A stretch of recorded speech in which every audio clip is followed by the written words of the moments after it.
be that because we're Texas, and that's what we do. It makes no sense. Like I'm not saying that we're right. I'm saying that's what we expect. And the media helps us, right? We're ranked 23rd on the top, the top 25. I feel like every year to start the season, we're ranked 23rd. We shouldn't be ranked 23rd. We shouldn't be ranked 25th. We're not the 30th best team in college football, but we get ranked 23rd because we're Texas, and we always expect to be great. And so it's incredibly disappointing every single year when we're not, and it's just average when we are. That's pretty much how this goes for us. This is how it is to be a Vols fan since I have lived here since 2008. To be a Vols fan is to expect all summer long to be horrible. Right up until the week or 2 weeks before the beginning of the college football season. And then, for whatever reason, and it's not just Vols fans. A lot of it is the media. A lot of it is just different coaches bring different expectations. But for whatever reason, suddenly, you expect to be great. And I can't think of any more heartbreaking way to go through life when your team is actually not great. But Tennessee's going to be good this year. Jeremy Pruitt, that's the guy. I believe that Jeremy Pruitt is the guy. He's going to be at Tennessee for as long as they can keep him. I mean, you can worry about whether or not Alabama will try and steal him away after Saban and all that. But for as long as Tennessee can actually keep him, like Jeremy Pruitt is the guy. We are entering college football season, and Nick LaFew lives in the bubble of being a Tennessee fan. He's already convinced himself that they're not going to win like 7 games this year. Except listen to the show Saturday morning, 8 to 10. Listen to the show Saturday and hear how his voice changes when he actually has to go down the schedule and acknowledge who it is that Tennessee's losing to. I think deep down inside, he thinks that they're really good. That's a torturous way to live life. I'd rather be a Texas fan. Live life believing irrationally that you are good, even when you're not. And, you might be disappointed by everything, but it happens so often, you almost get numb to it, really. That's the best way that I could think of doing this sort of thing, because how else do you do it? I don't know. I'm a little alarmed. So is this a thing? Is this a thing in the NFL? Pay week? Is this pay week? Like when the season starts, guys start getting paid. Odell Beckham Jr. got paid earlier today. He's the highest paid receiver in the league. Geno Atkins got paid. Big time deal. 4-year extension worth $65.3 million. And he's going to get $25.5 million in the first year, which is more than half the deal. So a lot of upfront guaranteed money. A lot of guys are getting paid right as the season is starting. And I know that a lot of this is just holdout tactics. And if you threaten to hold out, or if a team thinks you might hold out, then they just go ahead and pay you. Even the Falcons didn't really pay Julio Jones, which is ridiculous because he is, you go through the top 3 wide receivers in the league. I don't know if you can go past Julio, but how far do you go down the list before you get past Julio?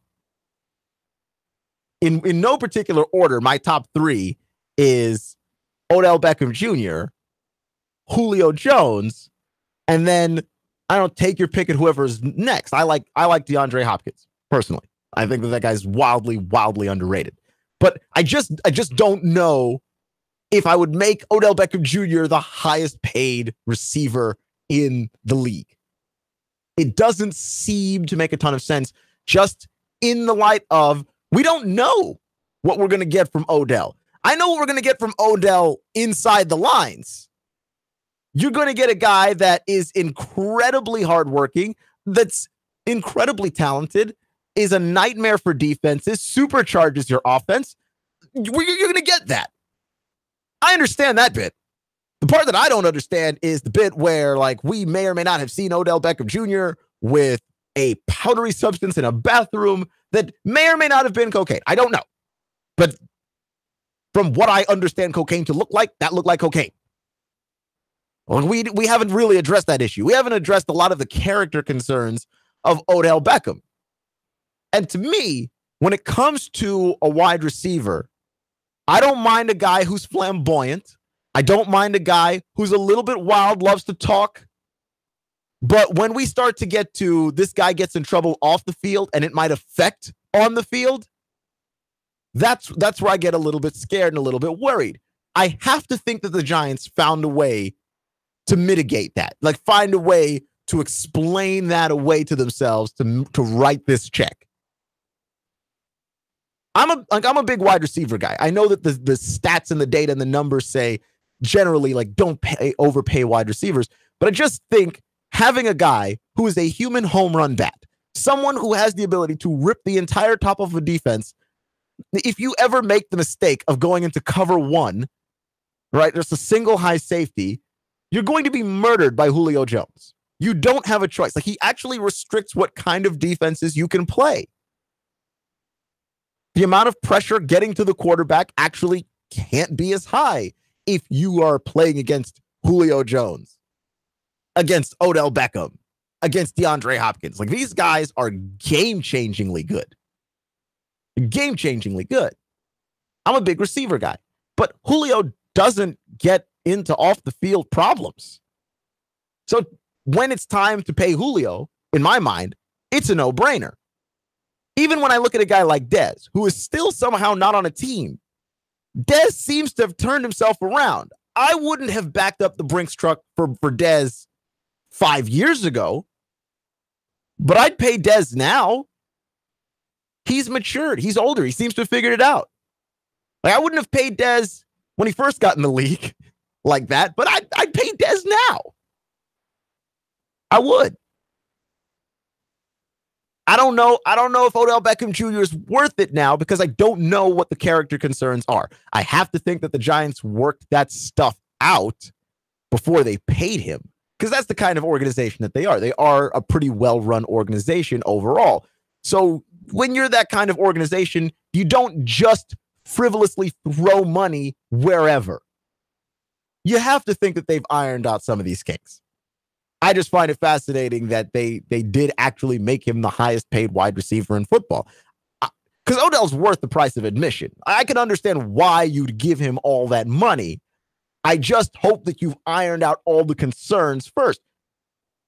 Odell Beckham Jr. is the NFL Steph Curry. But this is why that you would do this, right? Like, the reason why you would pay him all that money is he has this incredible routine that he goes through in warmups, and people show up early to watch him do it. He's that talented. He's worth the price of admission. He's one of the league leaders in jersey sales. Like, people want to be associated with this guy because he's an icon. He's a Joe Namath style icon. Apart from being an incredible talent on the field, he's got a polarizing personality. He's got the big fashion sense. We all know the hair, right? Which you may not like the hair. I don't understand the hair, but millennials and kids especially. I mean, I wouldn't even say millennials at this point because they're whatever the generation is after mine, but they love the hair. They think it's cool. I've seen kids with the Odell Beckham hair. The only reason why that exists, is because Odell Beckham has the hair. Right? Like, so I get it. I understand why. He moves tickets. This is a business. It's about making money. But also, it's about winning. And I don't know if people seem to realize this. Nothing makes you a lot of money quite like competing for a title and winning a title. Like, nothing would make you more money than winning. For years, the Giants had Eli Manning. Eli Manning is the face of their team. Eli's boring face was their face, and they made lots of money. Why? because they beat the Patriots in 2 Super Bowls. Like, it's you want to make the decision that moves tickets, that sells jerseys and merch, and I get it. I really do. But it is a little bit silly to think that on any level at all, like paying Odell Beckham, if he doesn't have his stuff correct, you may not win a title. And if you don't win a title, it's not like your life is over, but you stand to make more money being a championship team. The NFL doesn't work like the NBA. In the NBA, you could be a team with middling popularity. And if you hit on a superstar, you go from to wow, that's appointment television. Example, the Warriors. I cannot stress enough how little we cared about the Golden State Warriors before they won their first NBA title with Steph Curry and Klay Thompson and Draymond Green. We didn't care. That basketball team was out in the second round of the playoffs year after year. Mark Jackson was their coach. Steph was fun, but they were fun. Like, the difference between fun and wow is an emerging superstar. Steph became a superstar. It doesn't work that way in the NFL. If you win a title, first off, you can win a title with a system. But with some players, but with a system. And people buy in. People buy in to the Patriots. And outside of Tom Brady, like most average casual fans, can't name anybody. Right? Like, I mean, it's like Julian Edelman, maybe. Gronk, maybe. Name another one. Name another one on that team. On that 53-man roster, name somebody. You know why we're invested in that team? It's rings. Rings sell in that sport. Titles sell in that sport. Championships sell in that sport. So yeah, you might want to double down on Odell Beckham Jr. And it makes perfect sense, at least to me. He is going to move merchandise.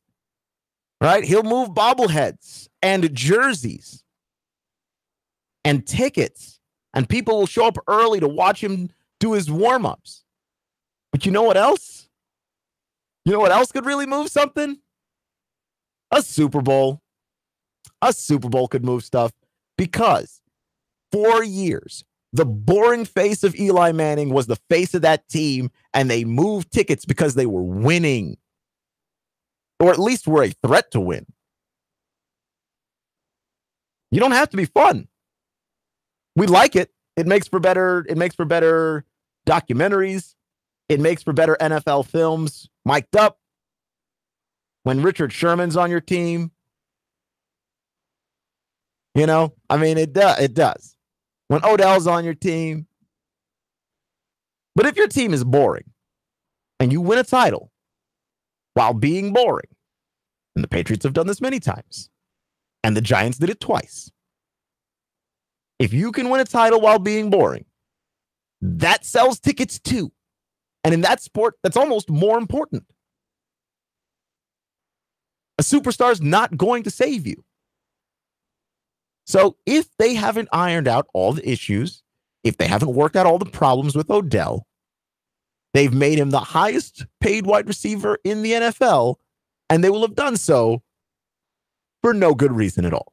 You're listening to All New Nougat Radio, NougatRadio.com here on 92.7 FM. Remember to get your high school football spirits in high gear on Thursday nights with Nougat Radio's Gridiron Gang, which is me, Nick LaFew, Sam Jordan, live from 7 to 9 at Starbucks at 10 North on the North Shore. Then join Sam Jordan on Friday nights with the Countdown to Kickoff presented by One-on-One Personal Training beginning at 7. Then later, me and Nick LaFew, will give you the excitement of the high school football game of the week starting at 7:30 this Friday night. Red Bank visits Signal Mountain. After the game, Sam Jordan gets you up to date with all of the scores and highlights from across the region with the fifth quarter show. Sports is super with Nougat Radio 92.7 FM. Georgia's an interesting team to me. What is an expectation to have of the Georgia Bulldogs? What's a reasonable expectation to have? Is it reasonable to expect them to win the East again, to make the playoff again, to go back to a national title again? It's hard. The Kirby Smart's job is to appease a fan base. And I understand Georgia fans a little bit better than I understand Tennessee fans, only in as much as Georgia fans are irrational in the same way that Texas fans are. So I understand them. You all are my people. You like Georgia fans expect to be good, despite no indication whatsoever that you are actually supposed to be good. Georgia fans expect to be good all the time. Georgia fans are the only fan base, so far as I can tell, that would be that'd be able to run a solid quality coach in Mark Richt out of town. Because Mark Richt, let's be honest, just wasn't getting it done, would lose 2 games a year that you just go, how? Wasn't getting it done in that regard, but was winning you 10 a year. Most places don't run that guy out of town. Most places tend not to believe that they can do better than 10 wins a year. And you know, 1 year maybe we might get lucky and eventually break through. That's how most people believe, not Georgia fans. Because Georgia fans are rationally confident. And only Georgia fans would go, yep, we can upgrade from this. And they did. And it worked. Went all the way to the national title game and were 1 Tua Tagovailoa half away from basically winning the whole thing in your new head coach's second year coaching a team with a freshman quarterback.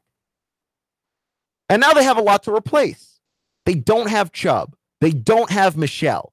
I liked both of those guys. Look, DeAndre Swift is dope. That guy can play. And I'm not going to stand here and act like he's not any good. But you're still saying, like, here's 2 guys. We had 2 first-round NFLers on our squad, and they're gone.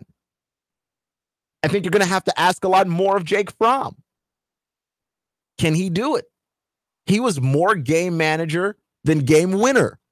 And as he gets older and develops, you want him to become more game winner than manager. Does he have that in his system? Is that in his DNA? We have to find out. And we have to find out because, like I said, the running production isn't going to be there on the level that it was last year. It will still be there. Can Georgia make the playoff again? I think they can. It's tough. It's going to be a rough year for them. In that, I do think that you're going to take a step backwards in as much as you are probably going to lose 1 or 2 games this year as a Georgia squad you didn't expect to lose. You're going to feel a little bit of the Mark Richt era sort of leak back in. The issue is whether or not you stay there. Reloading offensively. Is that Georgia, like, is that working for Georgia? We'll have to see. We'll have to see. Like, we don't know. I do think that it's a tall order to ask a team that went to a national championship game in a year when we didn't expect them to, really, not at the beginning of the year. It's a tall order to ask that team to go out there and do it again when, you know, in an SEC championship experience, you'll probably be playing either Auburn or Alabama. You know, I mean, is everything going to work out right for you to make it back? It's tough to say. I think not. It really is a lot to ask of a group of guys, especially on that offensive side of the ball, to make up for the production that they had last year. It's possible. It's just a lot to ask. You're listening to All New News Radio, newsradio.com here on 92.7 FM. Clutch with Keon Rose. Next.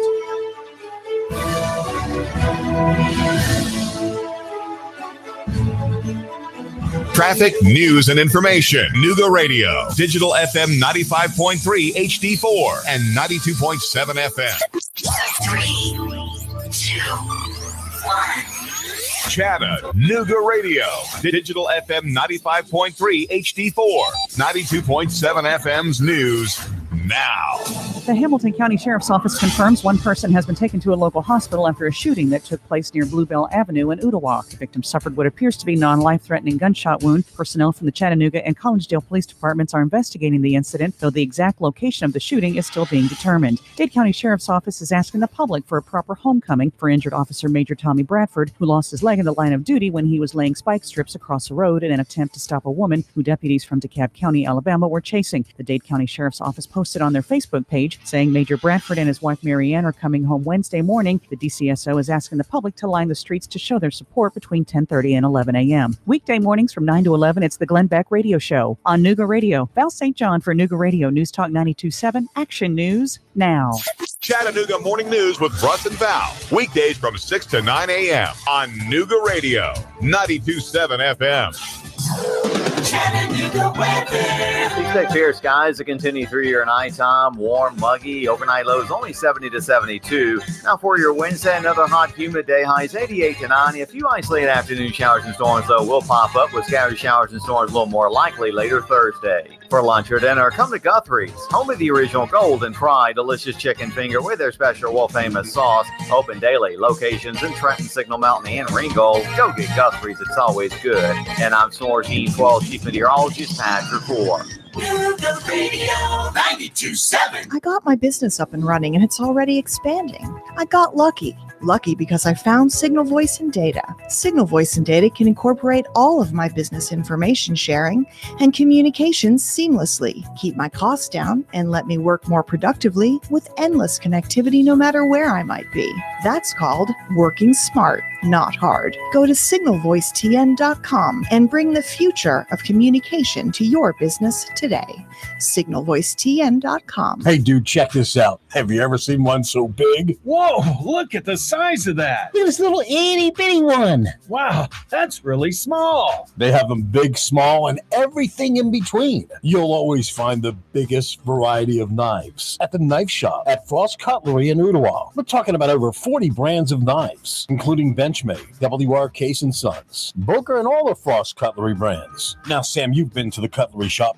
Is it amazing? Spectacular. The knife shop at Frost Cutlery in Ooltewah. They have knives, swords, kitchen knives, ammo, and reloading supplies, plus survival gear. It's the knife shop at Frost Cutlery, open 7 days a week. Hey, girls, you're going to love this. We're going to the knife shop. Hey, let's not tell them they have ammo and loading supplies. The knife shop at Frost Cutlery opens 7 days a week. You'll always find the biggest variety of knives. You're going to love the knife shop at Frost Cutlery in Ooltewah. The knife shop. And tell them David Toulis sent you. Join Nooga Radio and the Gridiron Gang live from 7 to 9 at Starbucks at 10 North on the North Shore. We're talking all things high school football. There's a specialty brew or refresher weekly inspired by the game of the week. Sweet treats, extended hours all season long, and we're pet friendly. Portions of all proceeds support local schools and educational scholarships, as well as after-school programs. It's football time in Tennessee. Join us every Thursday live from 7 to 9 at Starbucks, 10 North, your North Shore neighborhood living room. You want more business. You want to increase your bottom line. You want to spend less on advertising, imaging your business, and general expenses. You need Trade Bank. When you join Trade Bank, you'll get the benefit of free advertising in our monthly magazine, tradebank.com, emails, and mailouts. Join Trade Bank now and receive your Trade Bank debit card with trade credits to spend any way you want. Trade Bank of Chattanooga. Call now for a free consultation. 877-2202. That's 877-2202. Trade Bank of Chattanooga. The kids are back in school, routine has returned, and we've shifted our thoughts to the fast approaching holiday season. Are you hosting? Want to spruce up before your guests arrive? Whether you want new color and exciting wallpaper or elegant window treatments, the designers at Chattanooga Paint and Decorating can help.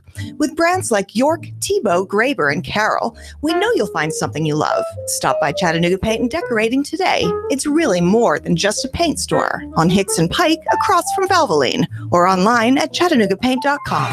Nooga Radio. Are you brain dead? Still voting for pathetic liberals? Take 3 hours of Sean Hannity from 3 to 6. Nooga Radio. Then call us in the morning between 9 and 11. 92.7 Nooga Radio.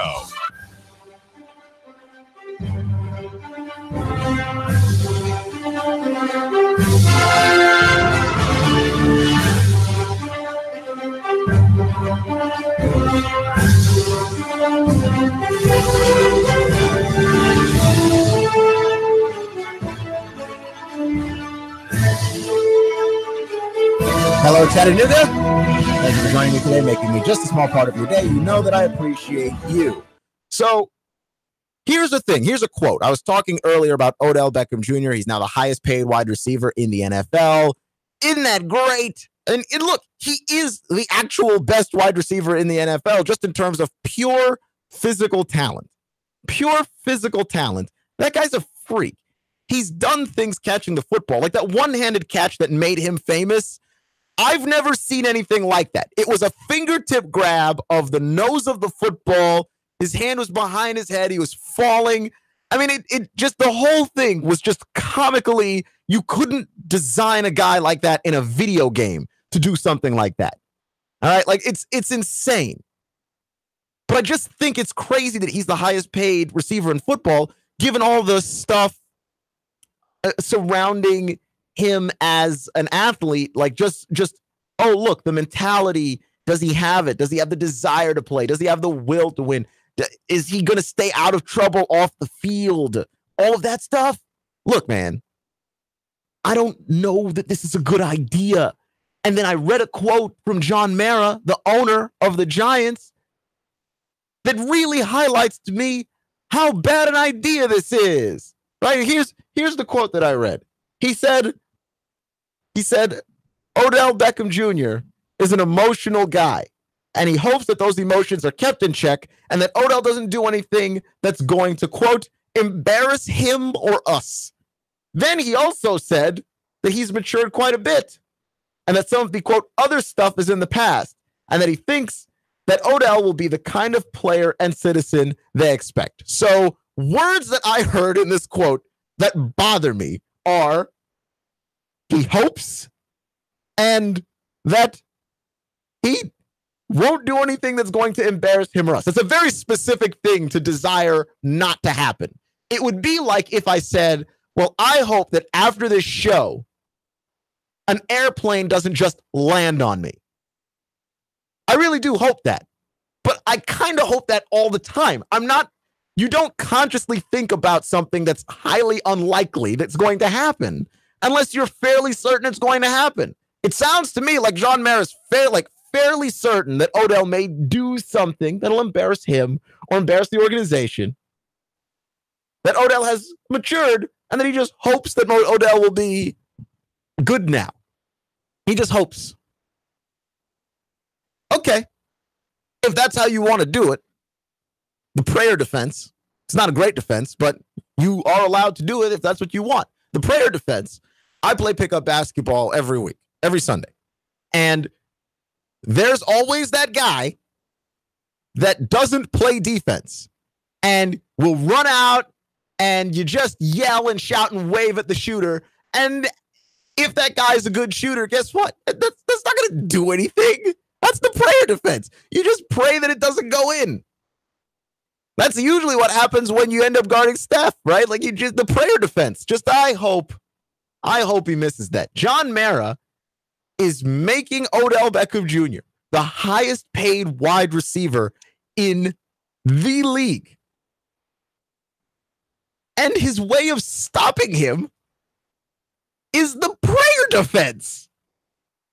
Wait, at least when the Cowboys had Dez, and Dez had his fair share of problems too, right? And there's that whole story with Dez, and none of it ever got substantiated. So I'm just pointing out now that I'm not saying that this happened, but the story and the reports around it were that Dez got into an altercation, a domestic abuse altercation, maybe, in which he may or may not have hit his mother. And I don't know if that happened or not.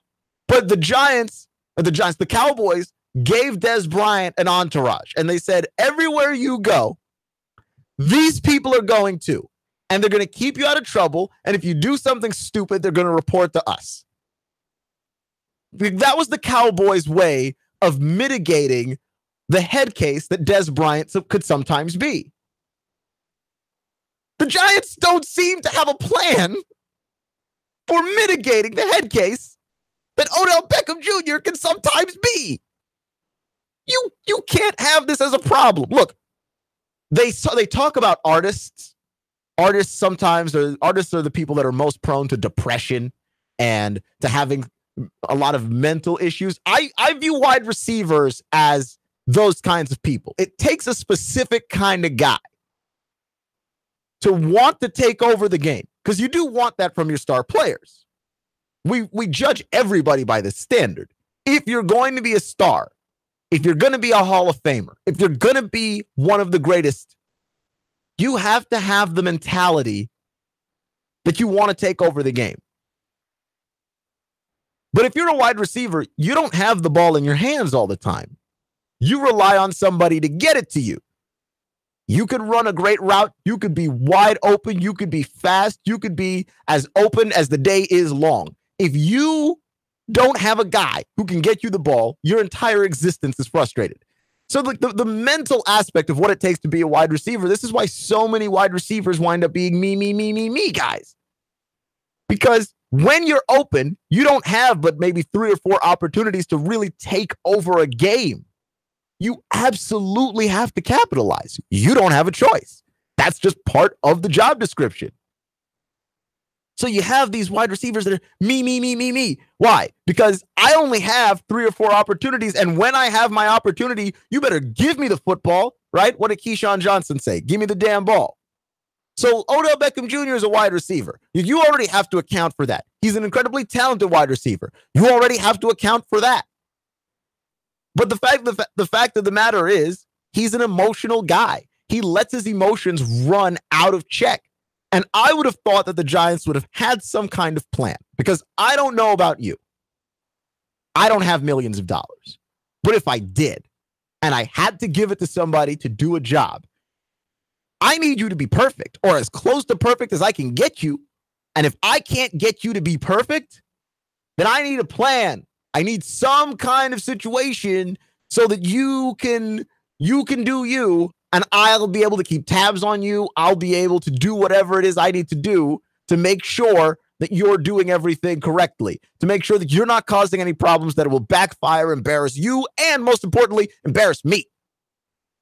The Giants' plan for how they look at stopping all of this is apparently hoping. Apparently, it's hope. And I like hope just as much as the next guy. But you got to facilitate the hope. You got to do some stuff to make it happen. Right? Like, I hope that one day, I have the greatest radio show of all time. But I work very hard to make that happen. I don't just hope that it happens. This does not sound good. This sounds ridiculous. John Mara simply stating that he hopes the emotions are kept in check, and that he hopes that all that other stuff is in the past. And he hopes that Odell is the kind of citizen and player they expect. That's not the kind of thing that you hope. I'm going to need facts. I'm going to need something that says you are going, like, I need you to sign something in your contract. Right? I mean, I don't know exactly how it is that they would be able to do it with players, but I mean, you know, Hugh Freeze at Ole Miss. Why did Hugh Freeze get fired from Ole Miss? Because he had a morality clause in his contract. That, like, normally, if you call a prostitute, it's wrong. And it's a crime, especially if you're a married person. It's very, very wrong. But the university shouldn't be able to just fire you over that unless you put a morality clause in your contract. I'm saying if I'm going to sign Odell to all this stuff, I'm going to put something in the contract. I'm going to have the entourage follow him around. I'm going to do all the things that are necessary to make sure that my investment doesn't waste itself. And the Giants don't seem to have a plan for that. Honestly, I'm a little worried. I mean, you know, he's talented. I get it. He sells tickets. He moves jerseys. He moves merch. But you've got to be kidding me. You can't make a guy the highest paid player at his position and talk about how you hope that the times when he was a knucklehead are in the past. What do you mean you hope? Even Okay, so Chris Carter is one of the most talented receivers that's ever played the game of football. And Chris Carter, with the Philadelphia Eagles, he was involved in drugs, and he'll tell you the whole story himself. Hey, Buddy Ryan cut him. Right? Like, the Eagles could have, at that time, extended Chris Carter and just hoped that all that stuff would be behind him, but that would have been silly. And then, Denny Green and the Vikings take a chance on him. But you know what they had? It was revolutionary at the time. They had an on-team therapist that would help work players through their problems. And it really helped him. It really did. Well, you better be setting something up to help this guy out. Because he's got that wild child personality. And there's nothing wrong with that. There's nothing wrong with being all the things that Odell Beckham is. There's nothing wrong with being emotional. There's nothing wrong with being a bit of a party guy. There's nothing wrong with being a little bit wild, especially at that wide receiver position. I'm telling you, those guys are wired not at all like the rest of us. And it's interesting when you watch the NFL. There are certain personality types that are drawn to certain positions. Right? Wide receivers and cornerbacks are wired kind of the same. Because your impact on the game isn't really noticed as much as the other positions. Like running back, it's obvious to see what you're doing. It's obvious to see what it is that a quarterback does. Even offensive linemen, to a certain extent, we tend not to know their names, but they tend to be also very humble guys who know that battling in the trenches is hard work and that they might do something difficult for not that much glory. They get it.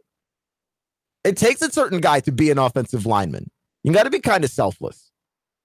Right? Like, it takes a certain guy to play nose tackle, draw double teams, and know, hey, I'm not really going to get sacks. It takes a certain personality type. The kind of person that becomes a wide receiver is going to be a little bit wild. You have to be to get the attention necessary to be able to impact the game. So I understand why Odell is, and I also understand why the team would pay him that money. But if you are going to pay him that money, I would like to believe that your plan involves a little bit more than hope. Right? Like, this is why none of us really trust politicians. Because politicians like to talk about what they hope to do. Right? Like, politicians like to talk about what they wish would happen. I don't want to know what you wish would happen. I don't care about what you hope will happen. Man, make something happen. And that's what I feel with the Giants right now. Like, I'm looking at John Mara's statement, and I'm seeing a lot of hope. I'm not seeing any plans. I'm not seeing any plans. Guess what? A hope is just a wish without a plan. You got to have a plan. And they don't have a plan for what happens if Odell decides to act a little cuckoo, which I don't know if you've noticed. Odell Beckham Jr.'s hair is still crazy as hell. This guy is going to do something cuckoo. It's not a matter of if, but when. Right? Like, your hair is not really an indicator of when you're going to be ridiculous, but like, his hair looks so ridiculous, it might actually be an indicator of when you're going to be ridiculous. Like, if you had hair like Odell Beckham Jr.'s hair, you're either incredibly eccentric or you're a little out there. Out there's fine. But if I'm paying you millions of dollars to be out there, I'm going to need a way to make sure that you get back in here. You're listening to All New Nuga Radio, NugaRadio.com, here on 92.7 FM. Manu Ginobili, the former San Antonio Spur, has retired at the age of 41 years old. This man has been defying Father Time, quite frankly, longer than I imagined that he would. And the only thing that I can think of when I watch some guys, especially guys like Manu, Tim, even a guy like Kobe, who played 20 years, Brett Favre, we see something special in these guys all the time.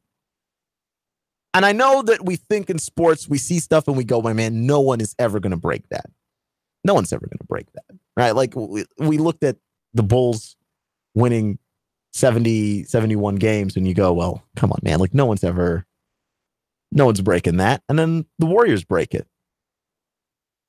You look at Cal Ripken's record, and you go, no one's ever going to break that, and probably no one's going to break that. But to me, this is kind of almost as impressive.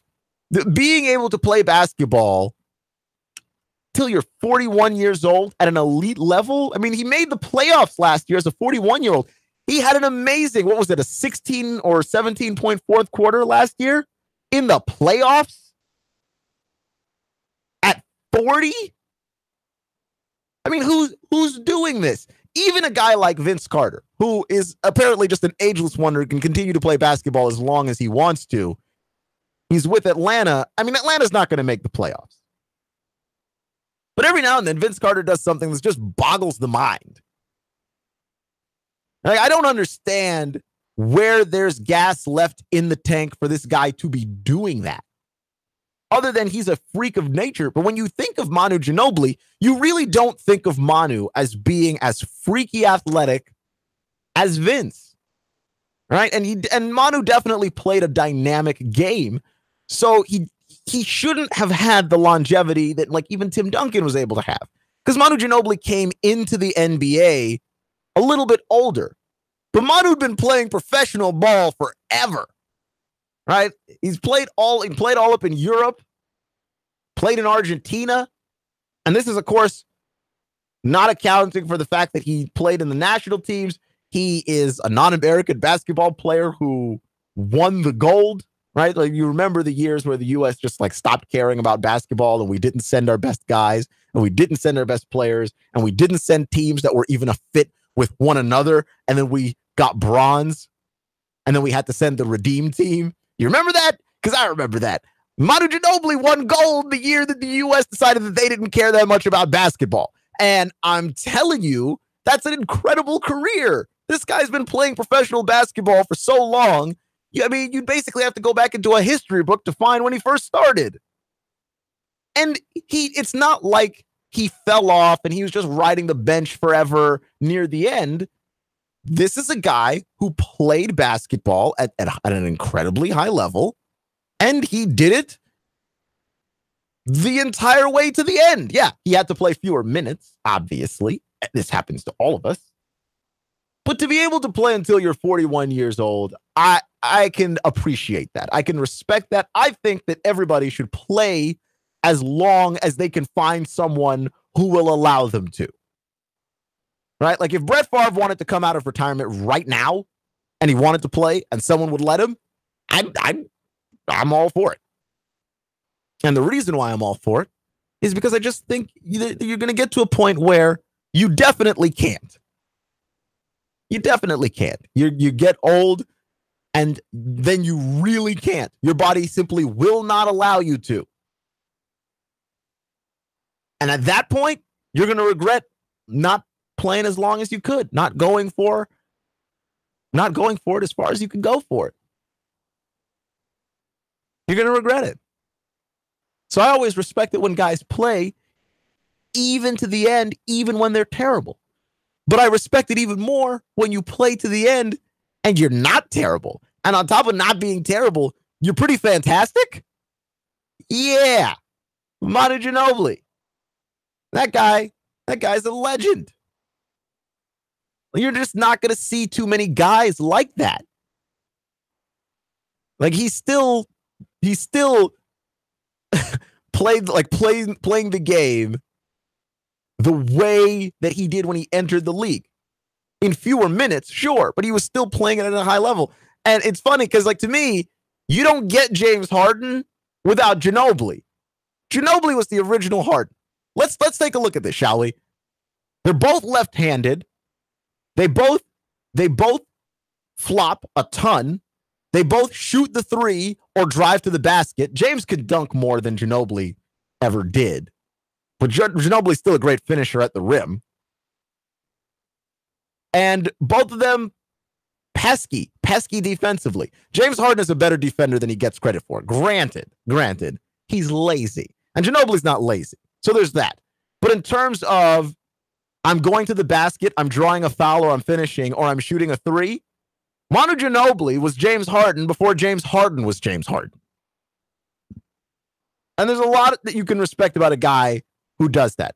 Remember, by the way, this Thursday, get your high school football on with us at Starbucks at 10 North on the North Shore, 7 to 9 p.m. We'll be hosting the Gridiron Gang show. We'll have Red Bank Lions head coach Chris Brown joining us as his Red Bank Lions head to Signal Mountain this Friday at 7. Sam's going to give you the countdown to kickoff, and then 7:30, Nick and I will give you the presentation of the game, and then afterwards, the fifth quarter show with Sam Jordan. He's going to give you the updates, the scores, and the highlights in the area. You've been listening to Clutch with Keon Rose. Remember, it's not how you start, it's how you finish. Stay clutch, and I'll see you in 22 hours. David Toulis. I made the move. 1 o'clock every weekday afternoon, 1 till 3, Nougat Radio. 92.7.